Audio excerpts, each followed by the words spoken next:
हुज़ैफा बिन यमान हज़रत उमर की बारगाह में आए। हज़रत उमर ने फरमाया, हुज़ैफा मुझे मदीने वाले आका ने लिस्ट दी थी, एक फहरिस्त दी थी। और फरमाया था, हुज़ैफा इसमें मदीने के सारे मुनाफिकीन का नाम जिक्र है। वो लिस्ट हुज़ैफा तुम्हारे पास है कि जिसमें मदीने के मुनाफिकीन अल्लाह के रसूल ने लिख दिए थे। अल्लाह के रसूल ने सारे मुनाफिकीन का जिक्र जिस लिस्ट के अंदर कर दिया था, वो लिस्ट तुम्हें दिया था। और हाँ हाँ मेरे पास वो लिस्ट है। वो नाम मुझे ज़बानी याद है जो अल्लाह के रसूल ने जिस लिस्ट में मुझे दिए थे। मदीने में कौन कौन मुनाफिक है उन सबके नाम मुझे ज़बानी याद है, मगर उमर ये मामला राज का है, किसी को नहीं बता सकता। हज़रत उमर ने फरमाया, किसी को बताने की जरूरत नहीं, भाई इतना बता दे कि इस लिस्ट में उमर का नाम तो नहीं है।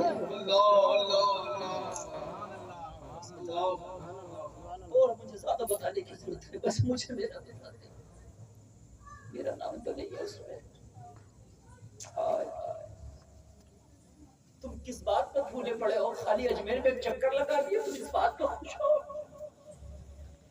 एक बार गांव में जलसा करा के 500 का चंदा दे दिया, इस बात में खुश हो कि मैं जन्नती बन जाऊंगा? खाली जुमा की नमाज पर तुम तकिया लगाए बैठे हो कि मैंने जुमा पढ़ लिया जन्नती हो गया। 11वीं की एक डेग बना दी, इस बात पर खुश हो कि मैंने तो 11वीं बना ली, मैं जन्नती हूं। यार उस उमर से पूछ जिसके बारे में नबी कहते हैं कि उमर की नेकी आसमान के सितारों के बराबर है। वो उमर कह रहा, हुज़ैफा उस लिस्ट में मेरा नाम तो नहीं है। हुज़ैफा खामोश है। कहने लगे, उमर मुझे इजाजत नहीं बताने की, तब किसी को ना बता, उमर के कान में बता दे, किसी के सामने ना बता, उमर के कान में बता दे कि उमर का नाम तो नहीं है। उमर ने जिद किया, वो गुदवा गौर करो। हुज़ैफा कहते हैं, उमर मुबारक हो, इसमें तुम्हारा नाम नहीं है।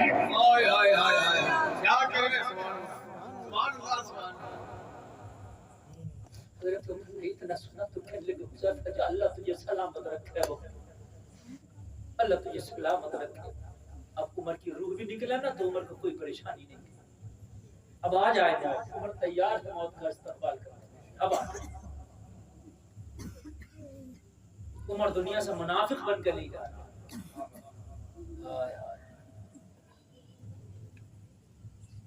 और सुन ले जरा 5 मिनट इजाजत है ना?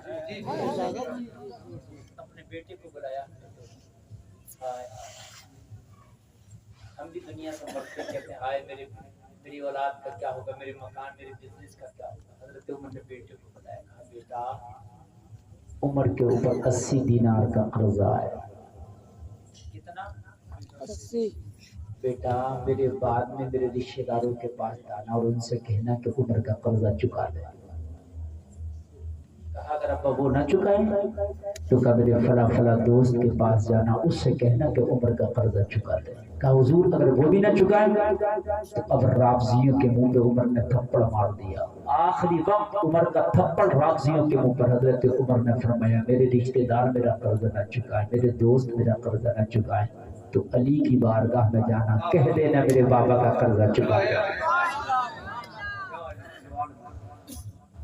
अगर अली और उमर के दरमियान में मामला साजगार न होते तो आखिरी वसीयत उमर बेटे को ये न करते कि जहाँ रिश्तेदार मना करते हैं, दोस्त मना करते हैं, वहाँ अली उमर का कर्जा चुकाएंगे।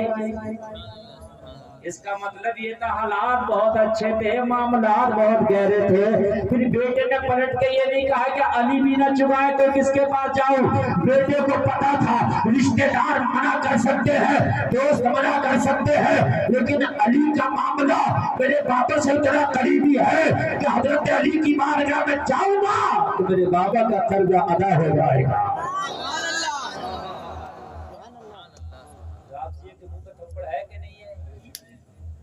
आखिरी बात बता रहा हूँ, इसके बाद हजरत उमर ने बात ही नहीं। तो ये कह सकता है कि हजरत वो तो पहले मामला अच्छे थे, बाद में बिगड़ते हैं। मैं तो आखिरी बात बता रहा हूँ। जिस उमर को इतना यकीन हो अली की जात पर कि कोई कर्जा दे ना दे, वो अली उमर का कर्जा चुका देगा, तो मुझे बताओ मामलात कितने करीबी होंगे। और आज ये गालियां देते फिरते हैं, इनको किसने राइट दे दिया? हजरत उमर ने फरमाया मामला हल हो गया। कर्जे का। बेटे ने कहा हुजूर हल हो गया। बोले अब एक बात और सुन ले, तवज्जो करते चले जाना, एक बात और सुन ले। क्या? बोले मेरी चंद सांसें बची है, अम्मी आयशा की बारगाह में जाओ। सरकार की प्यारी बीवी, मुसलमानों की माँ हजरत आयशा, उनकी बारगाह में जाओ। जाने के बाद कहना ओ माँ आयशा मेरे बाबा ने भेजा है। ये ना कहना खलीफा का बेटा आया ना, ये ना कहना अमीरुल मोमिनीन का बेटा आया। बेटे वो इतनी बड़ी बारगाह, वो ये ओहदे और पद नहीं चलते। ये कहना उमर का बेटा आया। ये ना कहना खलीफतुल मुस्लिमीन का बेटा आया। ये ना कहना अमीरुल मोमिनीन का बेटा खड़ा। ये कहना कि उमर का बेटा खड़ा, अम्मी तुम्हारी बात। बेटे वो बहुत बड़ी बात का है। कहना उमर का बेटा आया है। क्या कहूं जाके अम्मी आयशा से? कहना कह देना मेरे बाप की चंद सांसें बाकी हैं, मेरे बाबा चाहते हैं अगर आपकी इजाजत हो तो मेरे बाबा की कब्र रोज़े रसूल में बनाना चाहते हैं।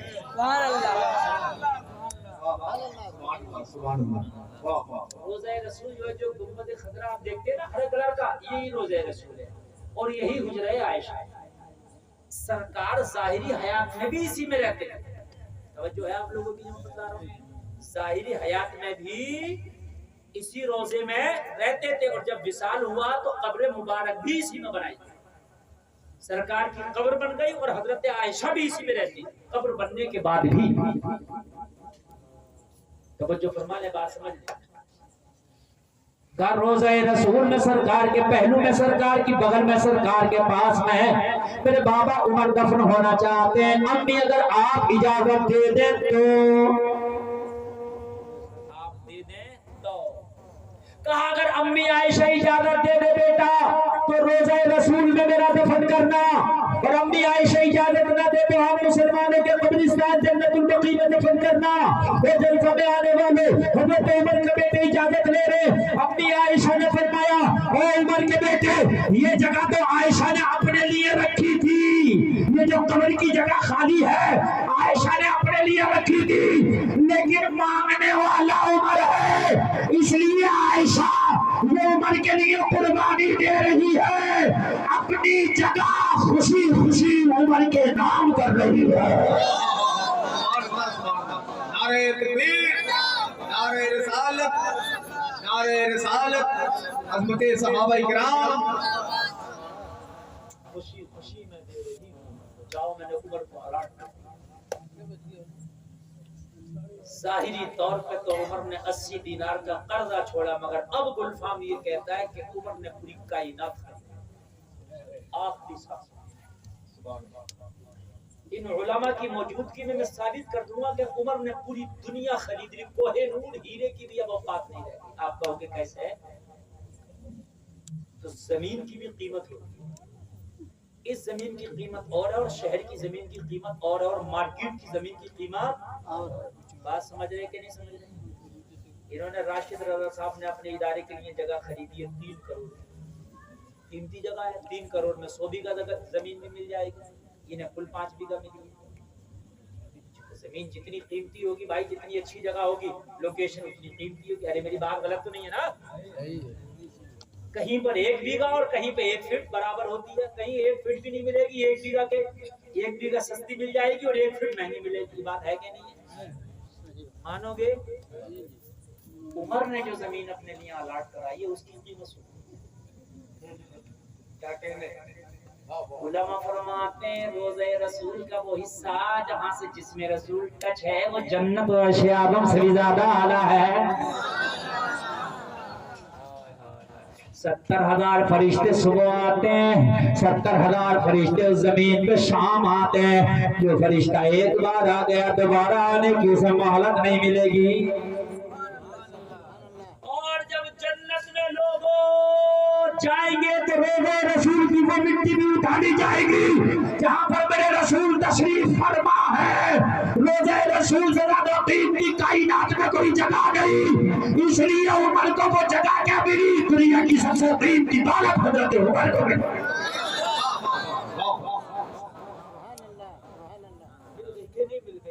उस जगह को लेके बैठे हुए, आज भी लेके बैठे, समझे आप।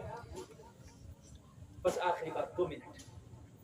बेटा आया, बेटा मुस्कुराने लगा, ओ बाबा मुबारक हो, जगह मिल गई। माँ आयशा ने दे दी। मेरी बहनें जरा खामोश रहे, दांत फाड़ के ना आपने, ये तो जलसा रसूल है, तुम्हें तो जोर से हंसने की इजाजत इस्लाम ने नहीं दी, तुम्हारी आवाज का भी पर्दा, मगर तुम्हें कौन समझाए। आखिरी बात सुन, उसके बाद राशिद भाई की नाज सुनिए।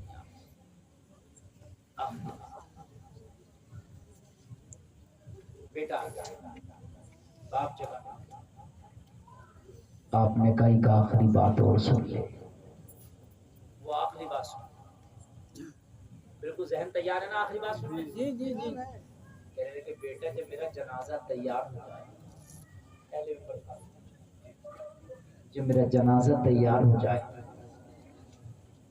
लोग जनाजा पढ़ने लगे, तो ये देखना हुज़ैफा बिन यमान मेरा जनाजा पढ़ रहा है या नहीं पढ़ रहा है।